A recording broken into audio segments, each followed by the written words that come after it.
Nama saya Violin Vanessa Syagian dari kelompok 1. Hai, perkenalkan nama aku Maria Angelina Syagian. Aku dari kelas 11 MIPA 1. Aku kelompok 1 pada pelajaran sejarah Indonesia dengan materi propaganda Jepang dengan guru bidang studi Sir Amrin Pandiangan. Terima kasih. Perkenalkan, nama saya Musbana Siregar, saya dari kelompok 1. Shalom Sir, perkenalkan nama saya Eva Yolanda Purusyotang, saya dari kelompok 1 yang akan membacakan materi tentang propaganda Jepang. Shalom, perkenalkan nama saya Raditya Spigarian, kelas 11 MIPA 1 dari kelompok 1. Perkenalkan, nama saya Adiel, saya dari kelompok 1 ingin membahas tentang propaganda Jepang. Selamat pagi, Bapak Ibu Guru. Perkenalkan nama saya Rasa Putra Tunip dari kelas 11 MIPA 1, kelompok 1 tentang propaganda Jepang.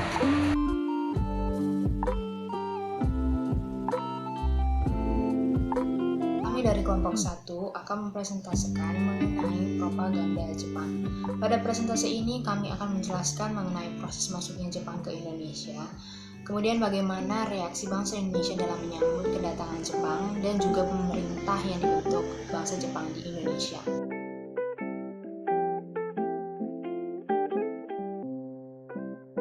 Yang pertama, kami akan membahas mengenai proses masuknya Jepang.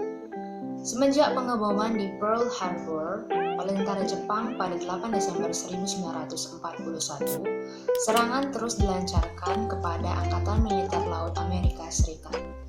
Tentara Jepang berhasil menghancurkan basis-basis militer Amerika Serikat yang berada di Filipina.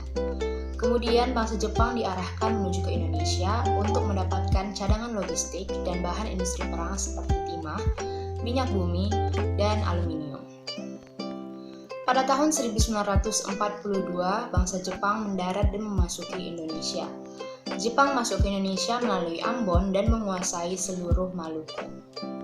Daerah Tarakan di Kalimantan Timur juga berhasil dikuasai oleh Jepang bersamaan dengan Balikpapan pada 12 Januari 1942. Jepang menyerang Sumatera setelah berhasil menguasai daerah Jawa bersamaan dengan Pontianak pada Februari 1942. Tanggal 1 Maret 1942, kemenangan Jepang terhadap Perang Pasifik menunjukkan kemampuannya dalam menguasai wilayah yang sangat luas, yaitu dari Burma sampai Pulau Wake di Samudra Pasifik. Untuk menghadapi pasukan Jepang, sebenarnya sekutu sudah mempersiapkan diri, yaitu berupa tentara gabungan yang diberi nama ABDACOM, merupakan kepanjangan dari American, British, Dutch, Australian Command, yaitu mereka adalah 1 Kompi Kadet Akademi Militer Kerajaan, Korps Pendidikan Perwira Cadangan Jawa Barat, 4 Batalion Infanteri di Jawa Tengah, 3 Batalion Pasukan Bantuan Indonesia, dan 1 Batalion Marinir, serta satuan dari Inggris dan Amerika. Meskipun demikian, tentara Jepang mendarat di Jawa dengan jumlah yang sangat besar, dan mereka berhasil merebut setiap daerah yang ada di Jawa tanpa adanya perlawanan. Tanggal 5 Maret 1942, Batavia jatuh ke tangan Jepang. Tentara Jepang terus bergerak ke selatan dan menguasai kota Bogor. Dengan mudah kota-kota di Jawa yang lain juga jatuh ke tangan Jepang. Akhirnya, pada tanggal 8 Maret 1942, Jenderal Terpoorten atas nama pasukan Belanda atau Sekutu menandatangani penyerahan tidak bersyarat kepada Jepang yang diwakili Jenderal Imamura. Penandatanganan ini dilaksanakan di Kalijati, Subang. Penyerahan ini dikenal dengan Kapitulasi Kalijati. Dengan demikian, berakhirlah penjajahan Belanda di Indonesia, kemudian Indonesia berada di bawah pendudukan Jepang. Kedatangan Jepang atau juga yang dikenal dengan saudara tua yang menguasai Indonesia berlangsung begitu cepat.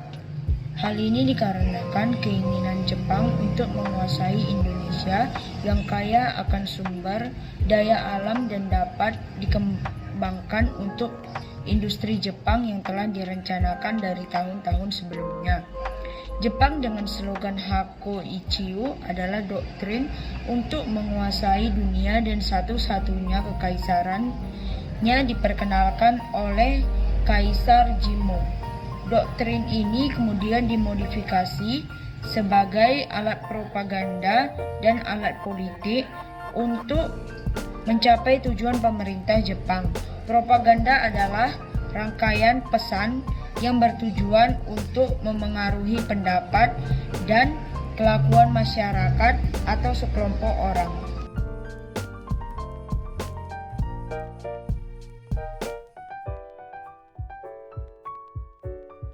Sambutan rakyat Indonesia.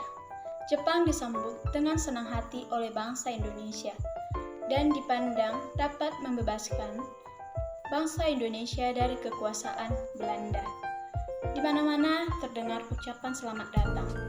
Sementara itu, pihak tentara Jepang terus melakukan propaganda untuk menggerakkan dukungan rakyat Indonesia berupa 1. Setiap kali Radio Tokyo mendengarkan lagu Indonesia Raya di samping lagu Kimekayo. Yang kedua, bendera merah putih diperbolehkan berdampingan dengan bendera Jepang Hinomaru. Yang ketiga, melalui siaran radio dipropagandakan bahwa barang Jepang murah harganya, sehingga bangsa Indonesia membelinya. Yang keempat, Jepang juga sangat membenci Belanda, sama seperti bangsa Indonesia yang pernah dijajah sebelumnya. Yang kelima, Jepang mempropagandakan bahwa kedatangan ke Indonesia untuk membebaskan rakyat Indonesia dari bangsa Barat. Yang keenam, Jepang akan memajukan bangsa Indonesia.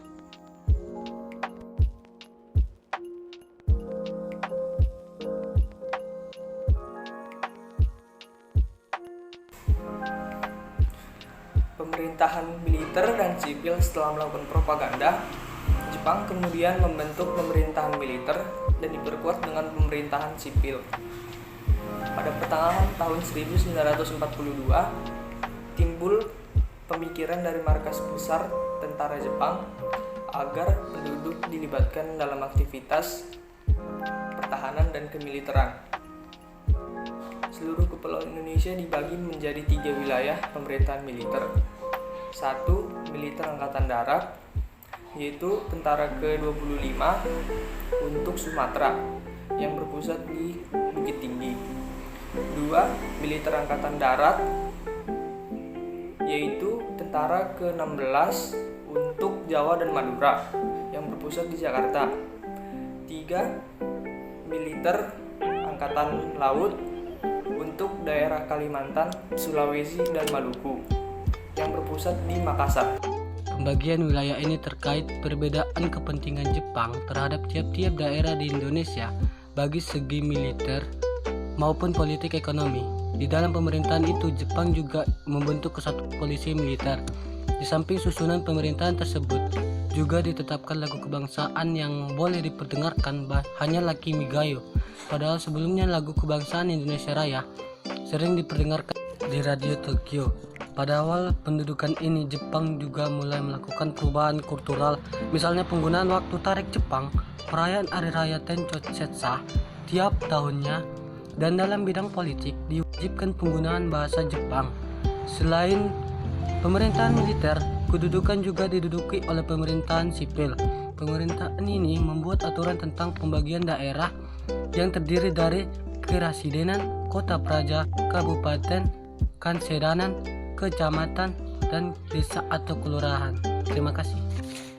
Nah, demikianlah presentase dari kami kelompok 1 mengenai propaganda Jepang. Kami telah menjelaskan mengenai proses masuknya Jepang ke Indonesia, kemudian reaksi bangsa Indonesia dalam menyambut kedatangan Jepang, dan juga pemerintahan yang dibentuk oleh Jepang di Indonesia. Semoga bermanfaat bagi yang menonton, dan juga terima kasih atas partisipasinya telah menonton video kami dari awal hingga akhir. Terima kasih sekali lagi.